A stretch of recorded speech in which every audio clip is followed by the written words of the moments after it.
So One Piece can be a very difficult story to want to get into, and that is because it is so long. It's coming up on its 26-year anniversary, and within those 26 years, Oda has really created some of the most beautiful storytelling, in fiction. And today, I really just want to hit upon the point in the story where I think everybody in the audience knew that this is not just going to be a good anime. This is not just going to be a run the mill, you get your tears and you get your hype moment anime, and you're going to move on with your life. No, I'm going to be talking about the moment when we all knew that this was a life changing event. This was a life changing story. And today I'm going to be talking about Water 7 and why it is simply peak anime. Now, I want to preface this by saying that Water 7, it doesn't have to be your favorite arc in the story or favorite saga in the story, because there's a lot of great ones. I mean, you have Marineford, you have Wano, you have Alabasta, you have Dressrosa, which are all good in their own right. But I think the sum of its parts within Water 7 make the individual story of Water 7 the best, in my opinion. So today I really just want to hit upon those topics and see what you guys think down in the comments below. So to really understand why the emotional beats hit so well in Water 7, I think we really need to go back and kind of try to understand what the Straw Hats were going through up to their arrival at the island. So first, I'm not going to spend a lot of time on the Davy Back fight at Long Ring Longland because it's far in between most people's least favorite arc in the story. But I think what Oda was trying to do with that story in particular was to kind of put it in our brains, at least subconsciously, that the Straw Hats really do view the other members as family, and that losing one would be emotionally painful. And yeah, Oda was using the comedicness of the Foxy Pirates and the wackiness of the Davy Back fight to really hit those points home. But I think he was really trying to put it in our brains that if they ever lost a member of the Straw Hats, it would be emotionally painful. And so that leads us right into the interaction of Aokij right afterwards, right after their fight with the Foxy Pirates. And Aokiji kind of hits a very important point that I think a lot of people in the audience had already forgotten about throughout the adventure in the Sky Islands, and that was that Nico Robin was, for all intents and purposes, a mystery. The only thing they really knew about her was that she was an enemy with Crocodile, and then she convinced Luffy to let her join the Straw Hats, and she's just kind of hanging out ever since. She fought the priests up at Skypiea, but she really hadn't had that moment where it became obvious that she was a member of the crew. All the other Straw Hats have had that moment where they've had that emotional moment of Luffy inviting them on the crew after a very long, tenuous battle, but Robin simply didn't have that, and so it kind of felt like she wasn't a member of the crew yet. And on top of that, Aokiji brings up a very good point that every organization that Nico Robin has aligned herself with, she has ended up betraying. Now, up to this point, we only know of Crocodile, but we do know in the audience that yes, she did betray him, whether it was for good reasons or not. So I think what Oda was doing here was giving us like a little bit of a crumb with what Robin was all about and making us doubt her allegiance, which the allegiances of the Straw Hats are a very big running through point of the entire saga of Water 7. And I think that's why it hits so powerfully is you think these characters, you spent so much time with these characters, but then Water 7 kind of flips on its head and says, well, what if these things weren't the way that they were? So that was the lead up into Water 7. I know I kind of skimmed over a lot of things. I probably could have hit a couple other points, but I really want to get into Water 7 proper, and then I'll hit those points more thoroughly. So now that we've gotten up to the lead up to Water 7, let's talk about the hit points within the arc. So the very first one that we have to address is the condition of the Going Merry. Now, I think a lot of people in the audience had always taken the Going Merry for granted. It was going to be the ship that the Straw Hats used to get to the One Piece, and whether or not they got it fixed up, the logistics didn't really matter because this anime and it doesn't really, it's not a focal point. But one thing I love about Oda's writing is throughout the entire story, ever since chapter 41, when the Mary was introduced, we had a lot of through lines saying that the Mary was not okay. Pretty much from the moment that they entered the Grand Line, the Mary's been taking some hefty damage. Whether it's Luffy pulling the mast off, whether it's the Going Mary losing its figurehead, whether it's Wapple eating power of the ship, getting shot at by the Marines, falling from the sky, the Going Mary have been through a lot. And I think at this point in the story, Oda is trying to show the audience, hey, this is not just a ship. This is something that needs fixed because if they can't, the Straw Hats can't continue their journey. And I don't think any of us really kind of understood what that meant emotionally to the characters. Yes, we knew that the crew loved the Going Merry, but I think a lot of people, and I've seen a lot of people who have read this arc or watched this arc in the anime version, say, oh, it's just a ship. It's just a ship. They'll move on. They'll get it fixed, blah, blah, blah. But I think don't think any of us have really took a moment to understand what that shit meant to the characters. And so when the Straw Hats arrive at Water 7 to get a shipwright and or to get it repaired, we think it's going to be a pretty easy ordeal. The only thing that we had really even put into consideration for it is that Luffy had said he wanted to find a shipwright, so that might mean a new, a new Straw Hat. So I just don't think that any of us really understood what that meant. I'm sorry I keep repeating myself, but I really can't, over justify how big of a deal that is because the leading events are all direct, lead ups from the Mary's condition. So when Luffy, Nami, and Usopp go over to Galley Law to, see what they can do to fix the Going Merry, and Kaku says, no, it legitimately cannot be fixed. I think that that is a moment that kind of hits hard, not just for the audience, but almost more so for the characters in the story. Because, like I just got done explaining, the audience really didn't care all that much at the time. But that look on Luffy's face when he learns that, his ship is going to be going down soon, it's kind of heartbreaking.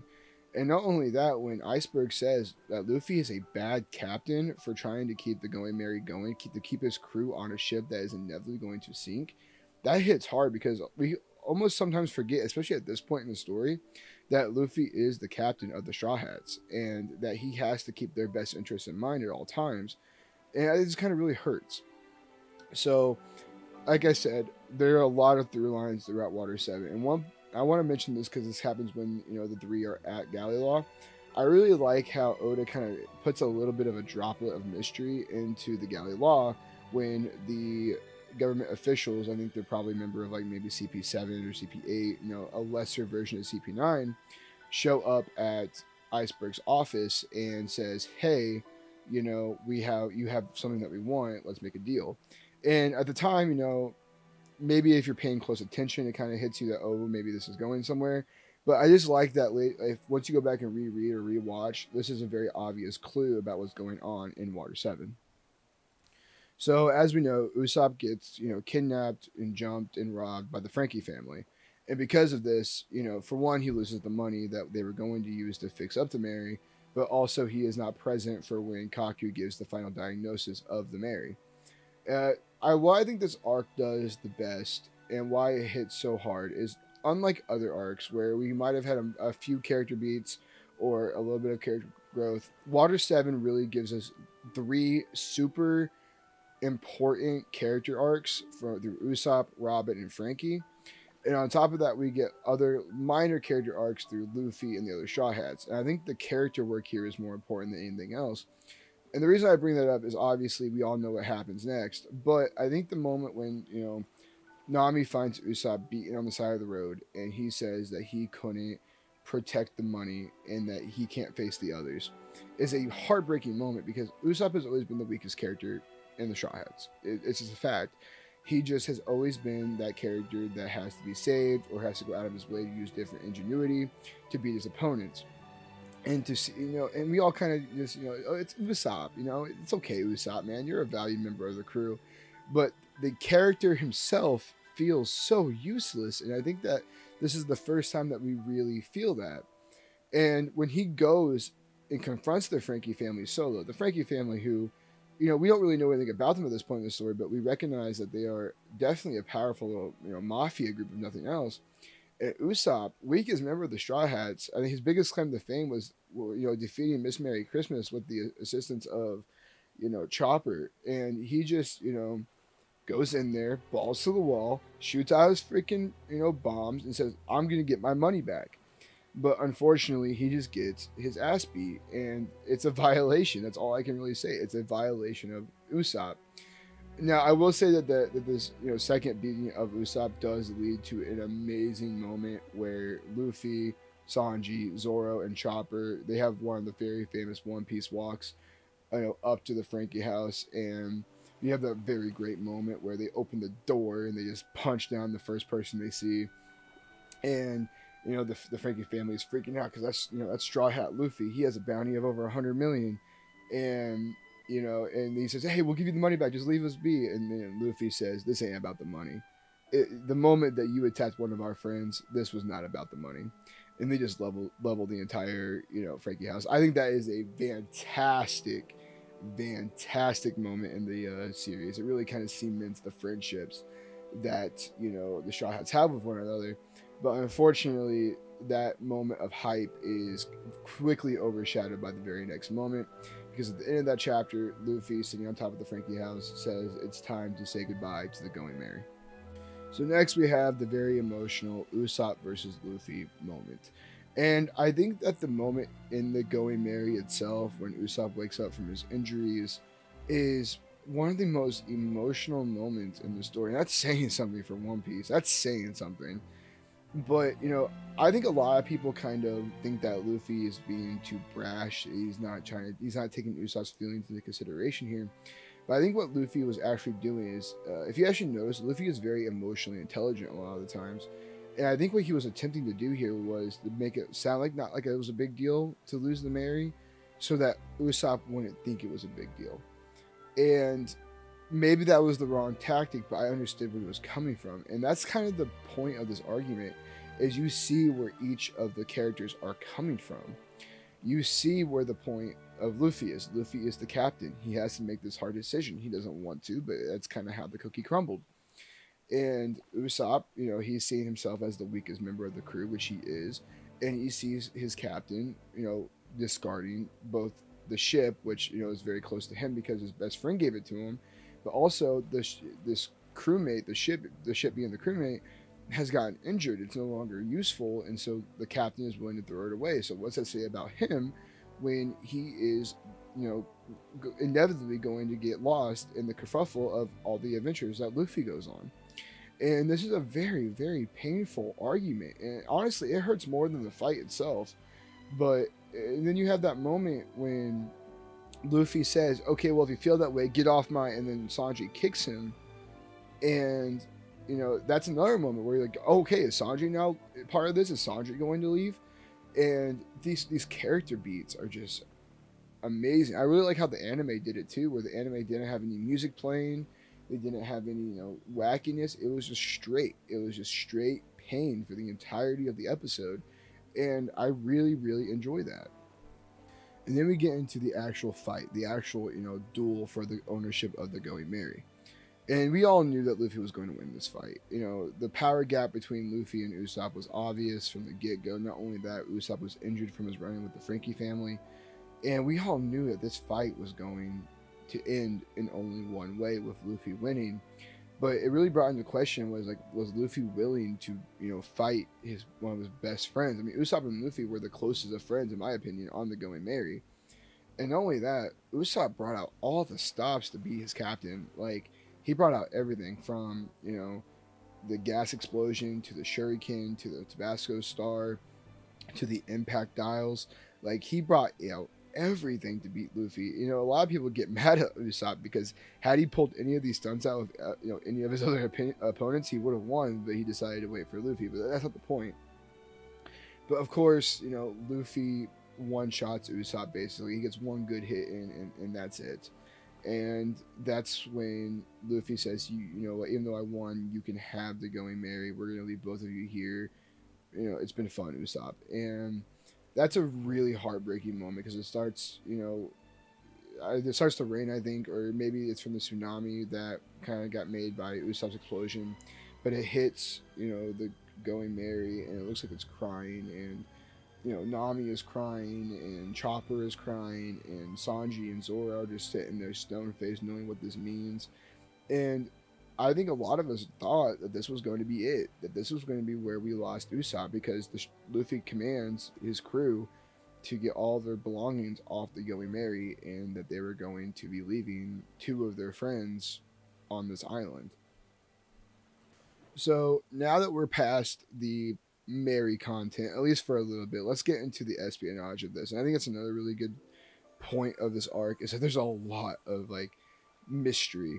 So we had lost Robin shortly before, the events with Usopp. Like, she had disappeared. We had seen that guy say CP9, and just she disappeared with him. And that was, for all intents and purposes, the last time that we had seen her. And then the next morning, following the Usopp versus Luffy fight, we get the news clipping that Iceberg was almost assassinated. Someone put a bullet through him, and that he was claiming it to be Nico Robin, who had done the assassination attempt. So that really baffled a lot of people. I remember there were so many theories, like maybe she was like a sleeper agent, maybe that she was just trying to get the Straw Hats to go to Water 7 to complete a task because we had seen her wanted poster on Iceberg's wall, so maybe like they had some kind of connection.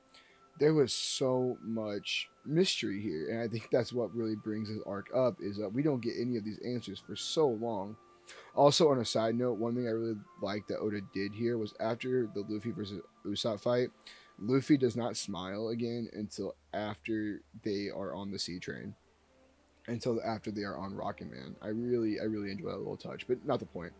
Um, so we really get into questioning here: what is Nico Robin's allegiance? Is she a Straw Hat? Is she, a member of the government? Is she just betraying us for the next big deal? What is going on?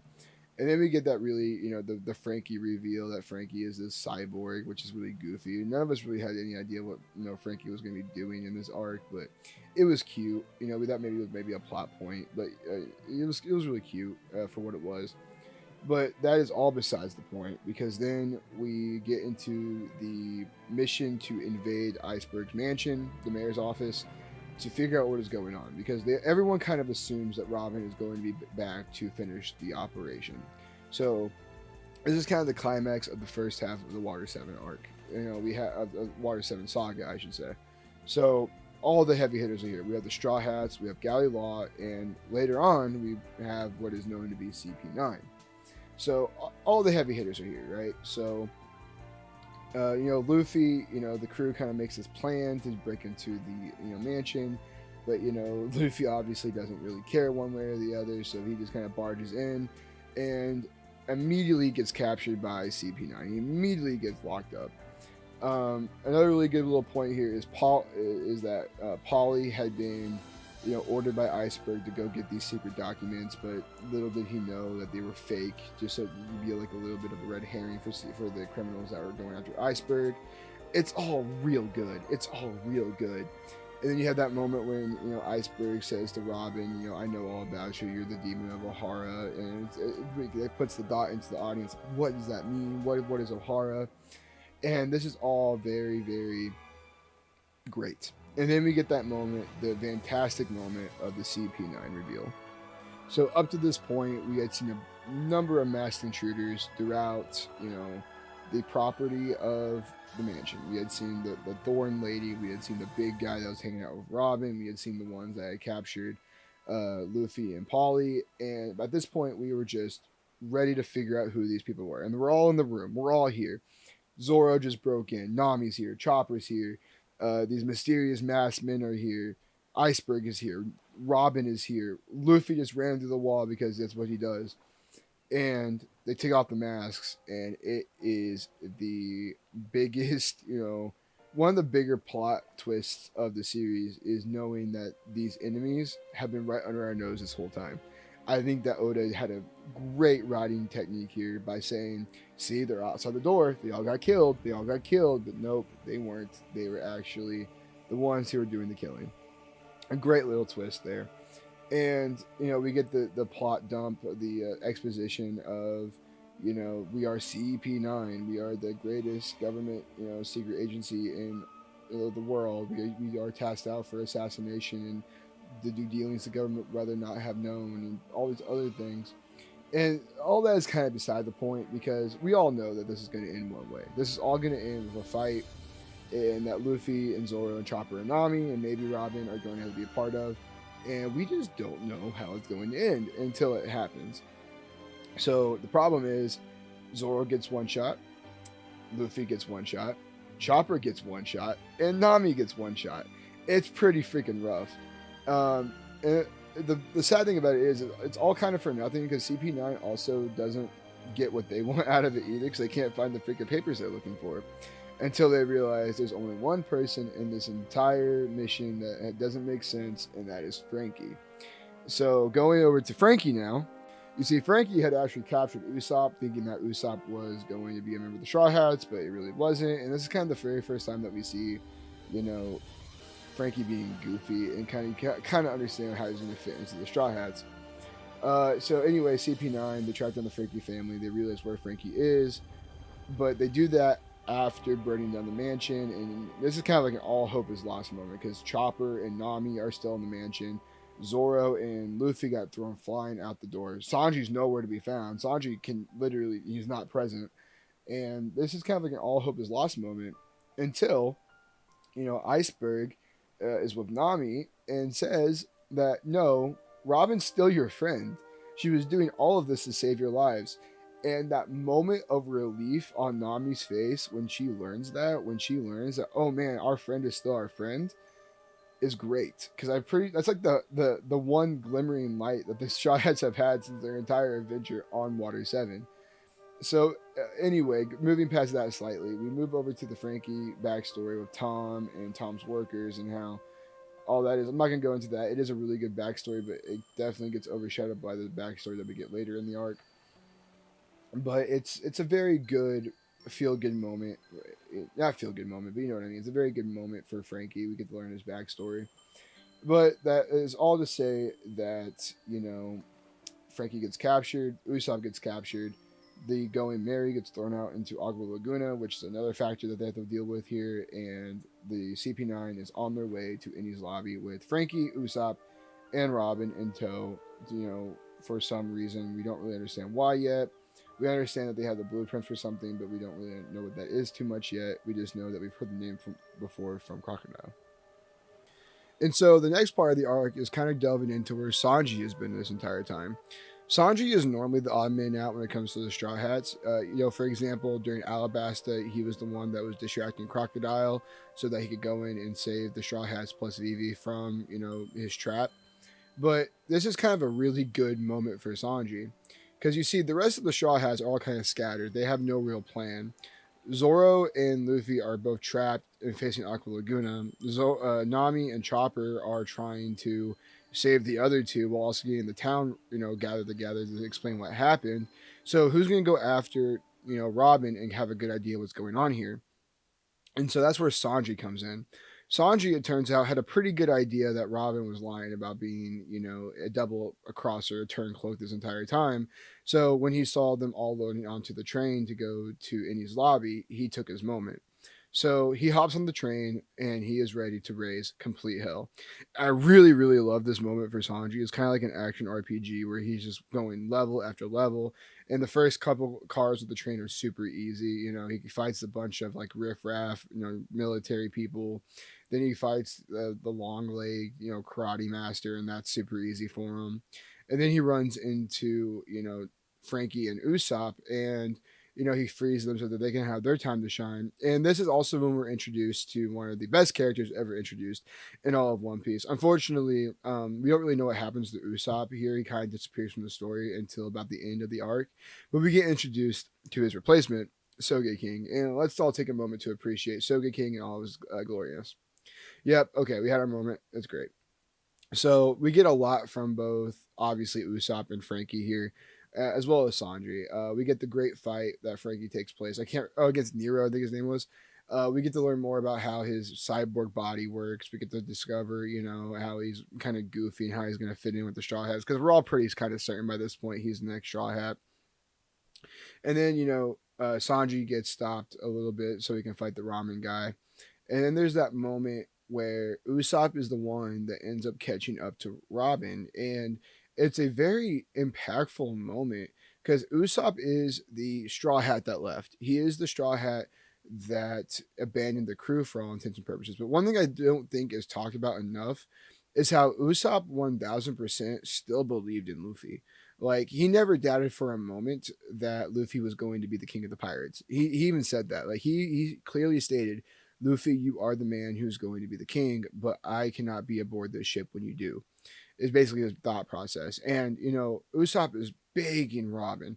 He's pulling out all the stops, like, hey, we can get out of here, we can go. He's trying to lie, typical Usopp stuff. And Robin is just having none of it. And then we get that moment where Usopp kind of just throws the cards on the table and he says, you know what? Believe in Luffy, believe in the captain. And from Usopp in this arc, for him to be the one to tell Robin, you need to believe in Luffy when he has lost faith in the captain and the loyalty that he has to him, is extremely powerful. I love that moment for Usopp. But as we know, it doesn't work out quite that well because Robin, Sanji, Frankie, and Soge King are all trapped with CP9. But it's not all for vain. We actually have a pretty good moment where we think they're going to get away, where you know Sanji and Robin and Soge King get separated from the cart that was holding CP9 and Frankie. Frankie was willing to take that sacrifice, and I think in that moment, Robin was actually almost willing to go with the Straw Hats. She actually had a little bit of hope until Bluno uses his door fruit, moves across the distance effortlessly, and takes Robin away. And we have that moment where it's kind of like a little bit of hope though, because up to this point, CP9 has been nothing but unbeatable to the Straw Hats. But then Sanji lands a pretty solid kick to Bluno's face, and it actually looks like it works a little bit. So that kind of just shows that CP9, while powerful, are not invincible.